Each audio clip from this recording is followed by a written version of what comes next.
یتیم خانے کی پتھریلی عمارت اس ڈوبتی شام میں یوں کھڑی تھی کہ اس کے سائے لمبے ہو کے گھاس پر گر رہے تھے۔ سورج کا نارنجی تھال ڈوبنے کے قریب تھا۔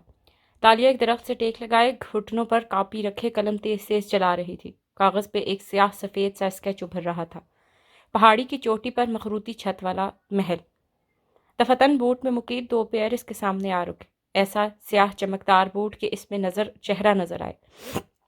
اس نے چونک کے سر اٹھایا۔ وہ ٹو پیس میں ملبوس ایک آدمی تھا جس کے سر پر انگریزوں والا سیاہ ہیٹ تھا اور ہاتھ جیبوں میں تھے۔ صاف رنگت چینی نکوش دلکش مسکراہٹ، اور ہاں، کوٹ کی اوپری جیب میں اٹکا پیلا گلاب جو پہلی نظر میں ساری توجہ اپنی جانب مبذول کرا لیتا تھا۔ اجنبی یہاں کم کم نظر آتے تھے۔ وہ حیرت سے اسے دیکھنے لگی۔ اس کی حیرت بھام کے نوادر نے ہیٹ اتاری اور سر جھکایا۔ کیسی ہو تم، کم عمر لڑکی؟ وہ مسکرائی نہیں، بس سنجیدگی اور اچھمبے سے اس کو دیکھے گئی۔ بھورے بالوں والا وہ آدمی بہت سحر انگیز شخصیت کا مالک تھا۔ عمر 40 سے اوپر ہوگی اور آنکھیں کسی کم عمر لڑکے جیسی جوان تھیں۔ تمہارے بال کس نے کاٹے ہیں ننھی لڑکی؟ وہ اس کے سامنے گھاس پر کھڑا تھا۔ پیچھے سورج ڈوب رہا تھا۔ پتھریلے کرے کے سائے غائب ہو رہے تھے۔ تالیہ چپ رہی۔ اچھے نہیں کاٹے۔ اس نے ہیٹ دوبارہ سر پر جما لیا۔ تالیہ نے ہاتھوں سے اپنے بالوں کو چھوا۔ وہ پہلے کی طرح لمبے نہیں تھے، بلکہ کانوں سے ذرا نیچے تک بال کٹ کر صورت آتے تھے۔ کیا تمہیں لمبے بال نہیں پسند؟ تالیہ نے سر جھکا لیا اور بولی تو آواز میں سادگی تھی۔ ہم یتیم ہیں اور ہم خیرات پہ پلتے ہیں۔ جتنے لمبے بال اتنا زیادہ شیمپو۔ یہاں سب کے بال چھوٹے ہوتے ہیں۔ اور تمہارے کپڑے؟ وہ اس کے ساتھ آ بیٹھا اور درخت کے تنے سے ٹیک لگا لی۔ ہمارے کپڑے کبھی درست سائز کے نہیں ہوتے۔ لوگ اچھے کپڑے اور کھلونے کبھی خیرات نہیں دیتے۔ انچے مسٹر۔ وہ رکی اور ہچکچا کے گردن اٹھائی۔ ذوالکفلی، وہ مسکرایا۔ اس کی آنکھیں بہت خوبصورت تھیں۔ ذوالکفلی، وہ محصور سے توڑ توڑ کے دہرانے لگی، جیسے اس ویران کھنڈر قلعے میں کوئی عجوبہ دیکھ لیا ہو۔ ہاں، صرف ذوالکفلی۔ میں رائٹر ہوں، یتیم خانے کی زندگی پہ ناول لکھ رہا ہوں۔ کیا تم میری مدد کرو گی؟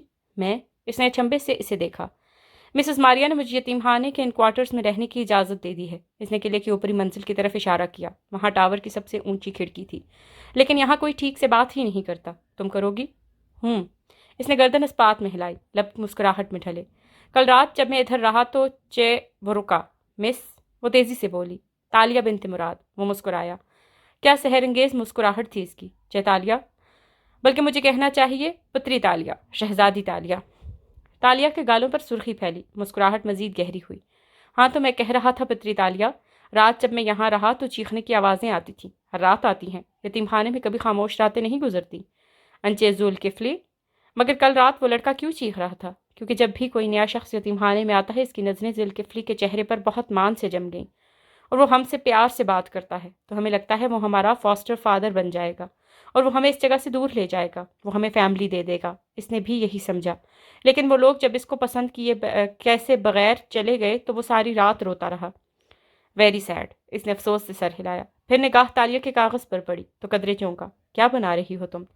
اس نے کاغذ دیا تو وہ مسکرا دی۔ مجھے محل بنانا اچھا لگتا ہے، مگر مجھے محل میں رہنا اچھا لگتا ہے۔ وہ بے ساختہ بولا تو وہ دونوں ہنس دیے۔ قلعے کے اوپر شام کے سائے اب مزید گہرے ہو رہے تھے۔ اس کے ہاتھ کیوں بندھے ہیں؟ وہ تکلیف کے باعث کھٹا کھٹا سا بول پائے۔ سامنے بیٹھے فاتح نے گہری سانس لی۔ کیونکہ وہ نہیں چاہتے کہ ہم بھاگ جائیں، اس لیے انہوں نے ہمیں باندھ دیا ہے۔ گھوڑا گاڑی پنجرا لادے سڑک پر سٹ پٹ توڑ رہی تھی۔ ارد گرد کھیتوں پر رات چھاتی جا رہی تھی۔ ہم؟ اس نے چونک کے دہرایا۔ حواس ذرا جاگے۔ گردن جھکائی تو دیکھا گود میں رکھے اس کے اپنے ہاتھ ہی رسیوں میں بندھے تھے، اور وہ رسی اس کی گردن تک آ کر اسے مقید کیے ہوئے تھی، پھر پیروں تک جاتی، پیر تک بندھے تھے۔ اس نے بدقت کے ہاتھ اوپر کھینچے مگر رسیوں کی گرفت مضبوط تھی۔ ریلیکس تالیہ، ہم کوشش کر چکے ہیں، یہاں سے نکلنے کا کوئی راستہ نہیں ہے۔ دور بیٹھا دھندلا سا نظر آتا ایڈم بولا تھا۔ وہ سنے بغیر مختلف حواسوں کے ساتھ بار بار ہاتھ اوپر کھینچ رہی تھی۔ گھوڑے کی ٹاپوں کی آواز سماعتوں میں سور پھونکے جا رہی تھی۔ ملاقہ شہر میں واقع یتیم خانے کا پتھریلا قلعہ دھوپ میں کھڑا دہک رہا تھا۔ اندر ایک راہداری میں چند بچے چلتے جا رہے تھے۔ سب سے پیچھے وہ دونوں تھے، پیلے گلاب کو کوٹ کی اوپری جیب میں ٹکائے، سیاہ ہیٹ پہنے ذوالکفلی، اور اس کے ساتھ چلتی تالیہ۔ آج سب خوش کیوں ہیں پتری تالیہ؟ وہ سامنے چہکتے بچوں کی طرف اشارہ کر کے بولا تھا۔ سرخ سیبوں جیسے موٹے گالوں والی تالیہ مسکرا کے بتانے لگی، کیونکہ ملاقہ کی کسی امیر فیملی کے بچے کی آج سالگرہ ہے۔ جب امیر لوگوں کے بچوں کی سالگرہ ہوتی ہے نا تو وہ یتیم خانے میں مٹھائی یا چاکلیٹ بھیجتے ہیں، یا ایک وقت کے چاول وغیرہ۔ بہت مزہ آتا ہے۔ کاش امیر بچوں کی سالگرہیں روز ہوا کریں تاکہ ہمیں ان کے مال سے کچھ حصہ ملتا رہا کرے۔ وہ آس سے بولی تو وہ راہداری کے درمیان رک گیا اور اس کی طرف گھوما۔ وہ بھی بے ساختہ ٹھہر گئی۔ ذوالکفلی گھٹنوں پہ دونوں ہاتھ رکھے اس کی جانب جھکا اور سنجیدگی سے اس کی آنکھوں میں جھانکا۔ امیر لوگ بھی ہم جیسے ہوتے ہیں تالیہ، مگر وہ امیر اس لیے ہوتے ہیں کیونکہ وہ ہمارا پیسہ لوٹتے ہیں۔ ان کی دولت اصل میں ہماری ہوتی ہے۔ وہ کیسے؟ تالیہ کی آنکھیں حیرت سے پھیلی، کیونکہ جو ٹیکس ہم دیتے ہیں وہ قومی خزانے میں جاتا ہے۔ امیر لوگ خزانے سے بہانے بہانے سے رقم نکلواتے ہیں، کبھی پروجیکٹس کی صورت میں، کبھی بینکوں سے قرضے کی صورت میں۔ امیر لوگ پھر وہ رقم کبھی واپس نہیں کرتے، اسی رقم سے وہ اپنے بچوں کی سالگرہیں کرتے ہیں۔ یعنی ان کا پیسہ ہمارا ہوتا ہے؟ ہاں، اور اپنا پیسہ واپس لینا کوئی جرم نہیں ہے۔ وہ سیدھا ہو گیا، پھر مسکرایا۔ ایک دم سے اس مسکراہٹ نے اس کی سنجیدہ تلخ چہرے کو ڈھانک دیا۔ چلو اوپر چھت پر چلیں، میں ملاقہ کا نظارہ کرنا چاہتا ہوں۔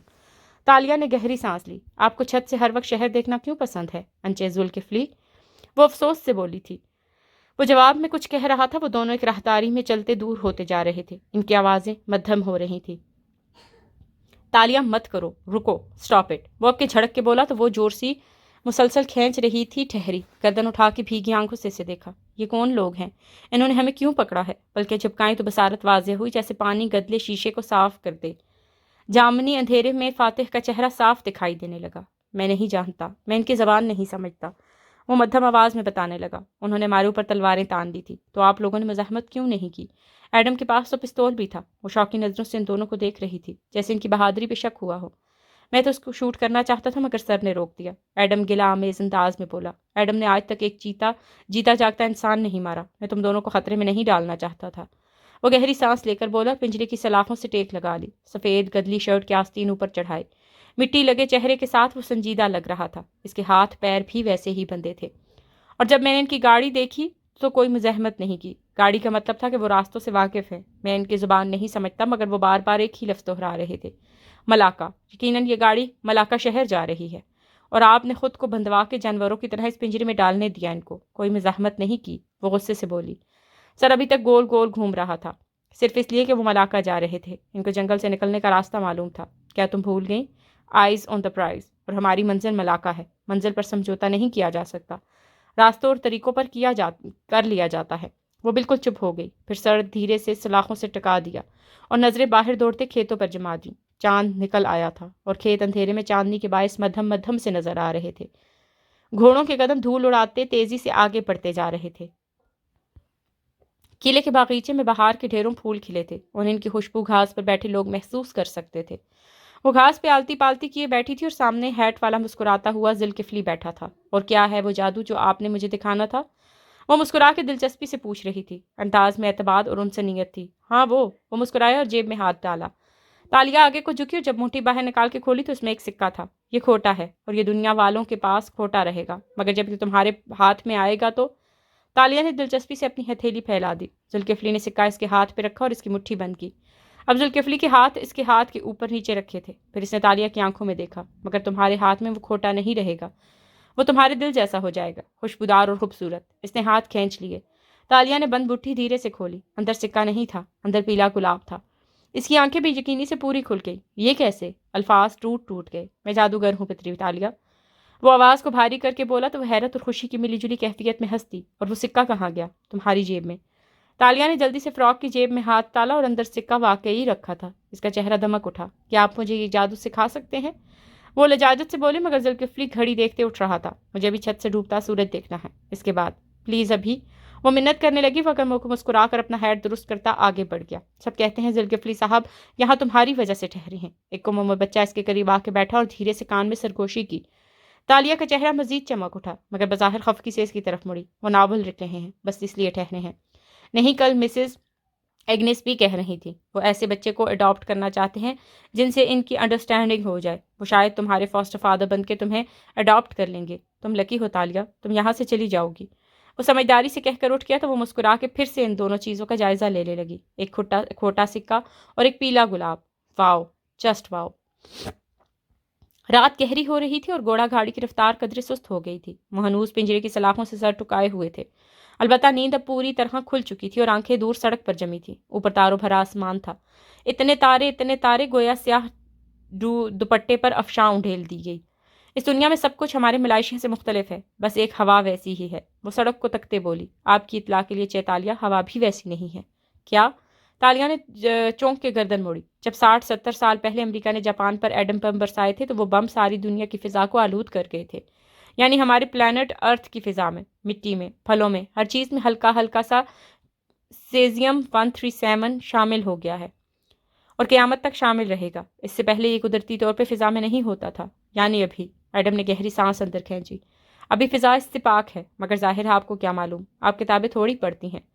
فاتح نے فوراً تالیہ کا چہرہ دیکھا. کوئی رد عمل، مگر خلاف توقع اس نے برا نہیں مانا. بس سر واپس سلاخوں سے ٹکا دیا. ایک جھٹکے سے گاڑی رک گئی. جھٹکا اتنا زور کا تھا کہ تالیہ کا سر جھول کے دوبارہ سلاخوں سے آ ٹکرایا. لبوں سے کراہ نکلی. گاڑی کی اگلی نشستوں سے کوئی جست لگا کر اترا اور پیچھے آیا. سر پر پٹی باندھے وہ سانولا سا آدمی تھا. اس نے ان تینوں کو باری باری گھورتے ہوئے سلاخوں کے درمیان سے ہاتھ اندر بڑھایا جس میں 3 رول سے تھے. خوشبو بھی اچھی تھی. ساتھ ہی اس نے اپنی زبان میں کچھ کہا. تالیہ کا ہاتھ سب سے پہلے بڑھا. اس نے جلدی سے رول تھاما اور آنکھوں کے قریب کر کے دیکھا.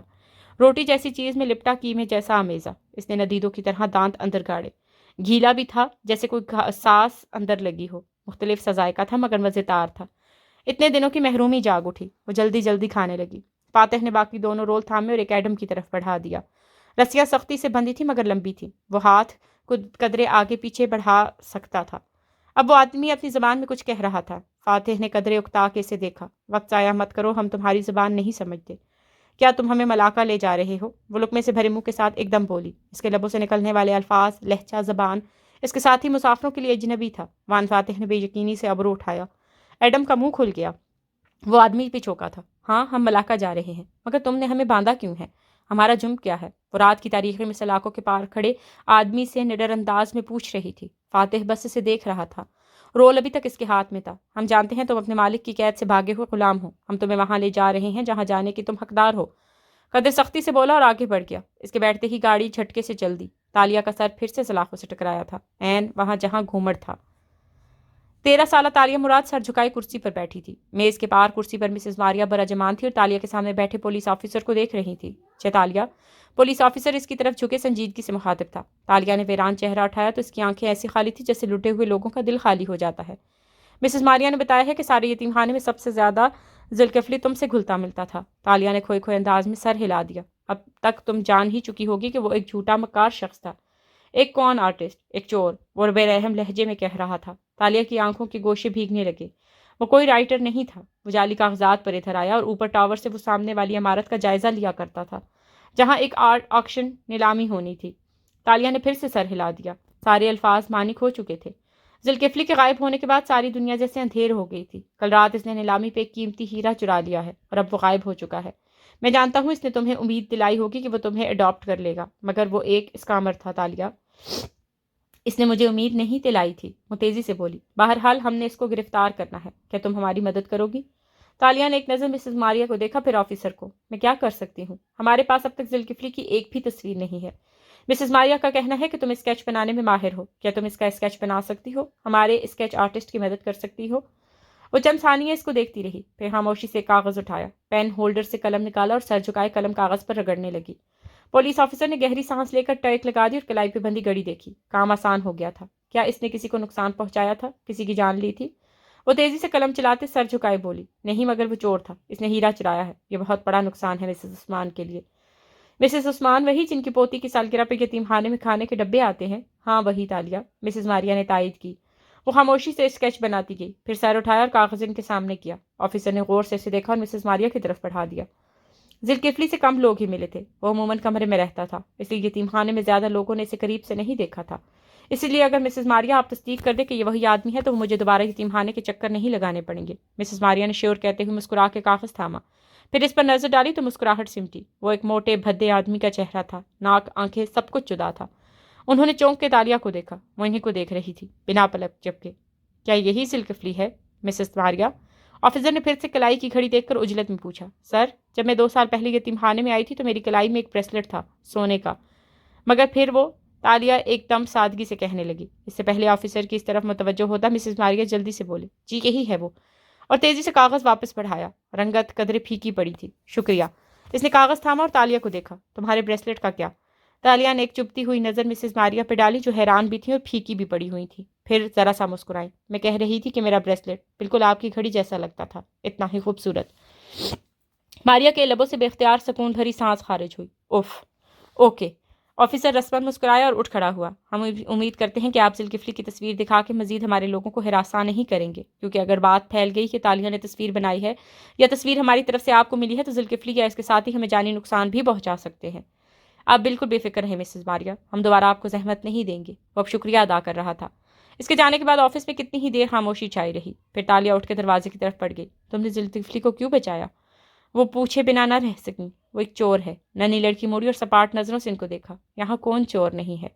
مسز ماریا پہ گھڑوں پانی پڑ گیا تھا۔ تالیہ بنت مراد اب باہر جا چکی تھی۔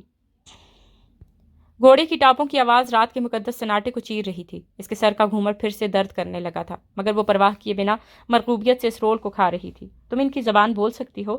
فاتح ابھی تک تعجب سے دیکھ رہا تھا۔ تالیہ نے اس بات میں سر ہلایا۔ منہ لقمے سے پھولا ہوا تھا۔ یہ وہ نزاکت سے ٹیبل پر چھری کانٹے سے کھانے والی سوشلائٹ نہیں تھی جو ایک رات اسرا اشر اور اس کے ساتھ ان کے ڈائننگ روم میں کھانا کھاتے ہوئے گھائل غزال کی بات کر رہی تھی۔ مگر کیسے؟ کیونکہ لقمے کے باعث آواز پھنسی پھنسی نکلی۔ میں 11 سال اسی ملاقہ میں بڑی ہوئی ہوں، زبان آتی ہے مجھے۔ اور ہاں، وہ کہہ رہا تھا کہ شاید ہم بھاگے ہوئے غلام ہیں۔ مگر تمہاری یادداشت تو کھو گئی تھی، تمہیں زبان کیسے یاد رہ گئی؟ پتہ نہیں۔ تالیہ نے کندھے اچکائے اور تیزی سے کھانے لگی۔ کیونکہ سر، ایڈم کھنگار کے بولا۔ رول اس کے ہاتھ میں بھی تھا مگر وہ ذرا تہذیب سکھا رہا تھا۔ یادداشتیں اور علوم ایک جگہ دماغ میں اسٹور نہیں ہوتے۔ کوکہ ابھی تک اس کی وجہ نہیں معلوم ہو سکی کہ اکثر یادداشت کھو جانے والے لوگوں کو اپنی زبان اور بہت سے عام معمولات کیسے یاد رہ جاتے ہیں، مگر شاید اس لیے کہ ان کے ذہن کا وہ حصہ متاثر ہوتا ہے جہاں ان کی یادیں ہوتی ہیں، وہ نہیں جہاں معلومات ہوتی ہیں۔ آپ کھا کیوں نہیں رہے سر؟ کہتے ہوئے اپنا رول لبوں تک لے گیا اور لقمہ دانتوں سے توڑا۔ فاتح نے جواب میں سوچتی نظروں سے اس رول کو دیکھا۔ اس میں گوشت ہے۔ ملاقہ مسلمان ملک ہے سر، یہ حلال ہوگا۔ ویسے بھی اس حالت میں سب جائز ہوتا ہے، یہ بات نہیں ہے۔ گوشت ہر دور میں ایک قیمتی غذا رہی ہے اور ان لوگوں نے ہمیں قیدی بنایا ہے۔ قیدیوں کو اتنی اچھی غذا کون دیتا ہے؟ وہ سوچ میں ڈوبا تھا، مگر وہ دونوں اس کی بات پر غور نہیں کرنا چاہتے تھے۔ وہ خاموشی سے اپنا اپنا کھانا کھا رہے تھے۔ رات قطرہ قطرہ پگھلتی جا رہی تھی۔ یتیمخانے کے قلعے کا باغیچہ آج رنگوں اور روشنیوں میں نہایا ہوا تھا۔ ہر طرف رنگ برنگے غبارے بکھرے تھے۔ ایک جانب اسٹیج تھا جہاں تقریب تقسیم انعامات ہو رہی تھی۔ چند مشہور سوشل ورکر خواتین سجی سوری امیر بیگمات اور سوٹڈ بوٹڈ اصحاب کرسیوں پر براجمان تھے۔ مسز ماریا بھی کرسی پر براجمان مسکرا رہی تھیں۔ سامنے بچے قطاروں میں کرسیوں پہ بیٹھے تھے۔ سب اچھے سے تیار ہوئے تھے۔ یتیمخانے کے بچے کم عمری میں ہی خود تیار ہونا سیکھ لیتے تھے، کیونکہ ان کو کوئی تیار کرنے والا نہیں ہوتا تھا۔ چند بچے اسٹیج پر قطار میں کھڑے تھے، ایک ایک کر کے آگے آتے اور زیورات سے سجی خواتین سے انعام وصول کر کے اسٹیج سے اتر جاتے۔ مسز ماریا کی نگاہ قطار میں تیسرے نمبر پر کھڑی تالیہ پہ پڑی تو مسکراہٹ ذرا سمٹی۔ وہ بالوں کی پولی بنائے خاموشی سے کھڑی تھی۔ ذوالکفلی کے جانے کے بعد وہ چپ چپ رہنے لگی تھی، اور اگر اب بھی مسز ماریا سے سامنا ہو جاتا تو وہ ان کو یوں دیکھتی کہ ان کو نگاہ چرانی پڑتی۔ بات صرف پلیسٹڈ کی نہیں تھی، کوئی بھی بچے کی بات نہ مانتا۔ بات اپنے دل کے چور کی تھی۔ انہوں نے پھر سے نگاہ چرا لی۔ سامنے والے دونوں بچے ہٹے تو تالیہ کی باری آئی۔ خاتون نے مسکرا کے اس سے ہاتھ ملایا اور میز پر رکھا کھلونے کا ڈبہ اس کی طرف بڑھایا۔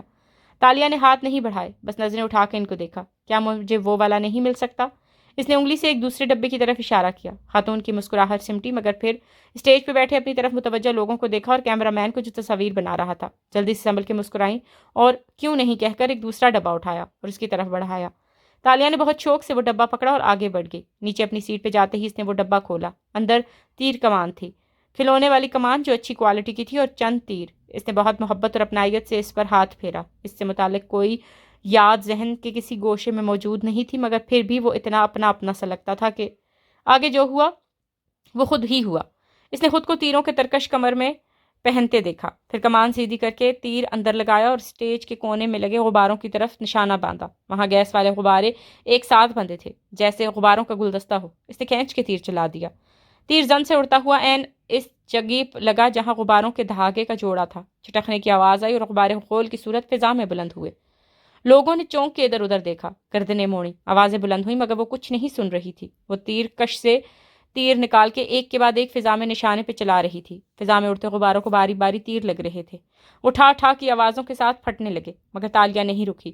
ہاتھوں میں کوئی جنون صدر آیا تھا۔ بچے چیخے مارتے اٹھ گئے۔ اسٹیج پہ بھی ہلچل مچ گئی، مگر وہ تاک تاک کے فضا میں اڑتے غباروں کا نشانہ لیتی ان پر تیر برسا رہی تھی۔ کوئی تیر خطا نہیں جا رہا تھا۔ غبارے پٹاخوں کی آواز کے ساتھ پھٹتے جا رہے تھے۔ زور سے مسز ماریا نے اس کے ہاتھ سے کمان کھینچا اور ایک زناٹے دار تھپڑ اسے رسید کیا تو وہ ہوش میں آئی اور ادھر ادھر دیکھا۔ حیرت اور خوف سے دور ہٹے بچے، اسٹیج پر کھڑے لوگ، کیمرہ مین دھڑا دھڑ تصویریں اتار رہا تھا۔ وہ ایک دم ڈر سی گئی، جلدی سے پیچھے کو ہٹی۔ مسز ماریا برہمی اور بے یقینی سے اس کو دیکھ رہی تھیں۔ اس لمحے انہوں نے فیصلہ کر لیا تھا کہ اس لڑکی کو وہ مزید اپنے یتیم خانے میں برداشت نہیں کر سکتی۔ انہیں جلد از جلد اس کو ایڈاپشن کے لیے دینا ہوگا۔ انہیں اس سے چھٹکارا چاہیے۔ یہ لڑکی سحر زدہ تھی۔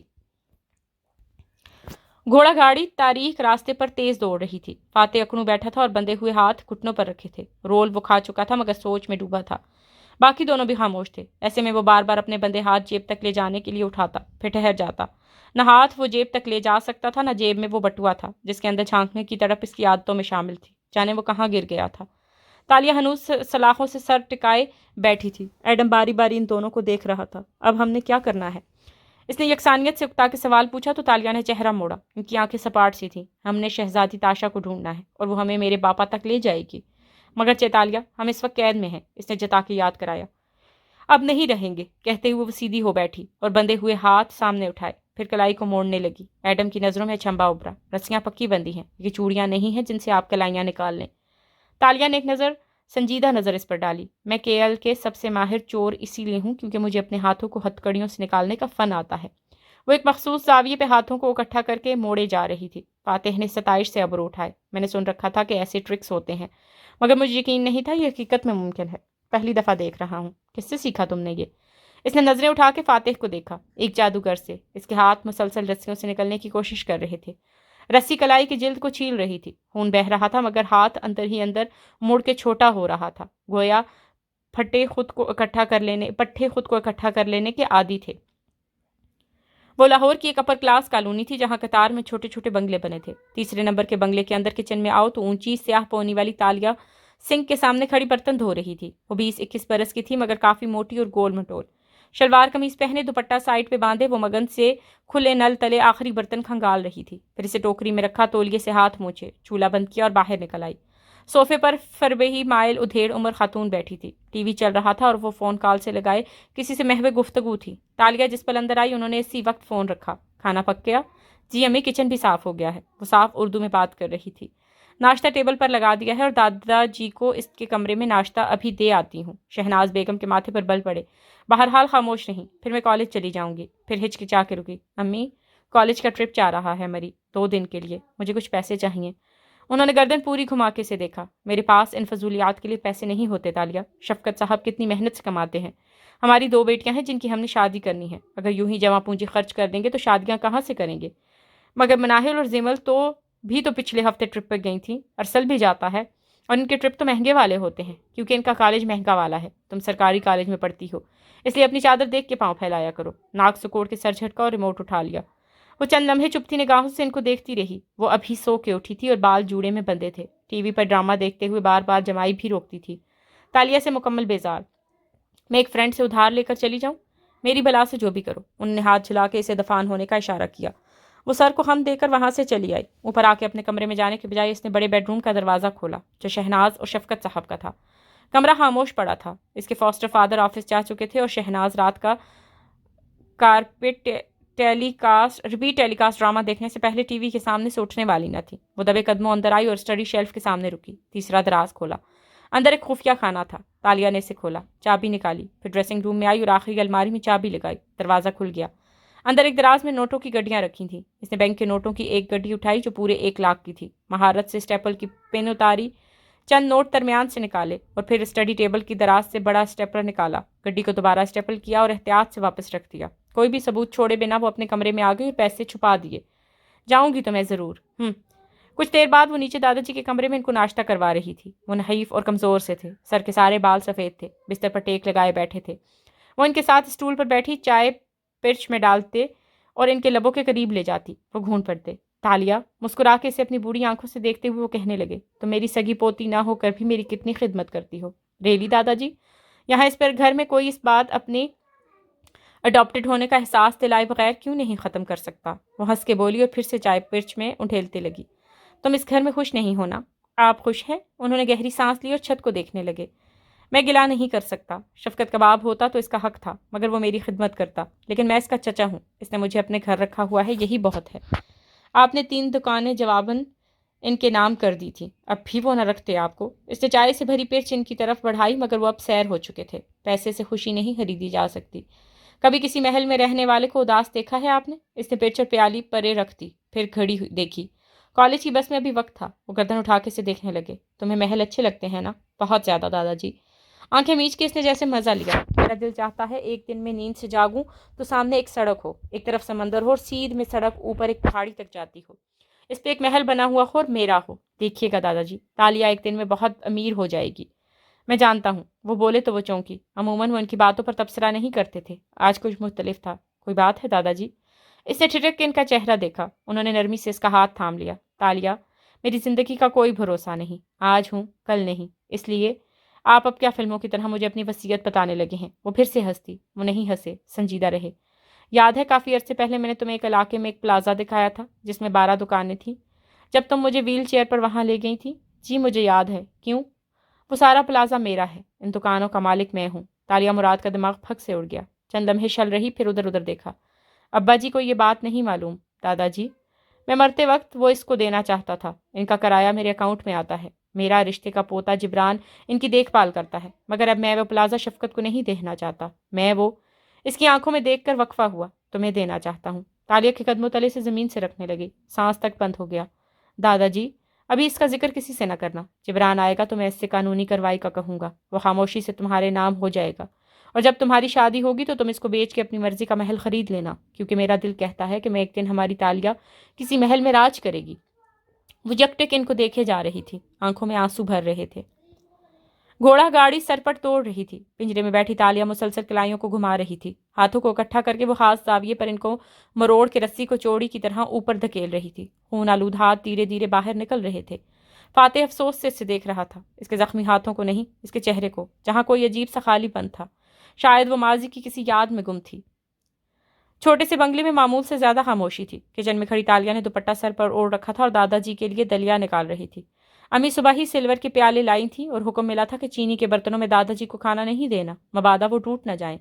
خیر کی چاندی کے برتن بھی پیارے تھے، قیمتی اور خوبصورت۔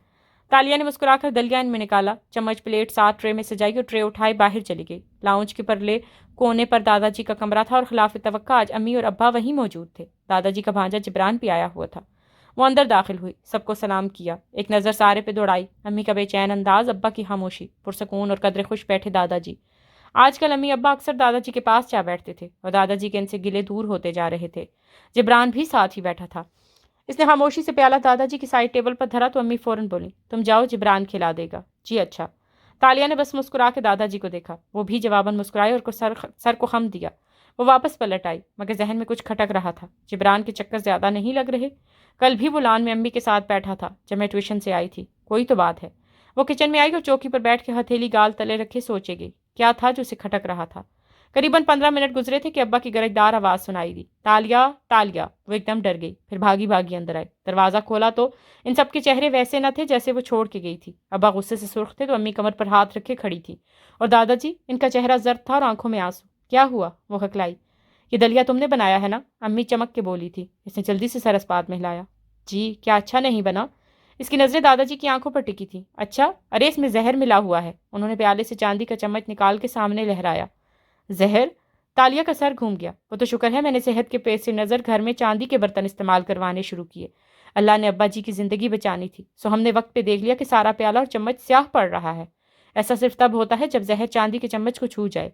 وہ چوکر پہ کھڑے کھڑے پتھر بن گئی تھی۔ ایک نظر اس پیالے کو دیکھا جو واقعی سیاہ پڑ رہا تھا، آدھا دلیا زمین پر گرا ہوا تھا، اور پھر مری مری نظروں سے دادا جی کو دیکھا۔ مجھے نہیں پتا یہ کیسے ہوا، میں نے خود دلیا بنایا ہے، کسی نے کیسے اس میں کچھ ڈال دیا؟ کسی نے نہیں، تم نے ڈالا ہے۔ ابا جی غصے سے چلائے تھے۔ تالیہ، دادا جی کی آنکھوں سے آنسو ٹپکا۔ تالیہ تم چاہتی تھی میں جلدی مر جاؤں؟ اتنی جلدی کیا تھی بیٹے؟ وہ سارے حساب کتاب کیے بیٹھے تھے۔ 15 منٹ سے عدالت لگی تھی اور ساری تفتیش مکمل ہو چکی تھی۔ دادا جی کو یقین دلایا جا چکا تھا، ثبوت اس کے خلاف جاتے تھے۔ اس کا دماغ معوف ہونے لگا، رنگت سفید پڑ گئی۔ بے یقینی سے اس کو دیکھتے نفی میں گردن ہلائی۔ میں نے نہیں کیا یہ دادا جی، میں ایسے کیوں کروں گی؟ گلا رند کیا تھا۔ اس نے ایک ہاتھ سے چوکٹ پکڑ لی۔ چکر سے آ رہے تھے۔ امی اس کو جواب میں گالیاں دینے لگی تھی۔ لے پالک، جانے کس نیچ خاندان کی تھی وہ۔ ابا کہہ رہے تھے کہ انہوں نے پولیس بلا لی ہے، ان کے رشتہ دار خاتون سب انسپکٹر بس آنے ہی والی ہوں گی اور وہ تالیہ سے سارا معاملہ اگلوا لیں گی۔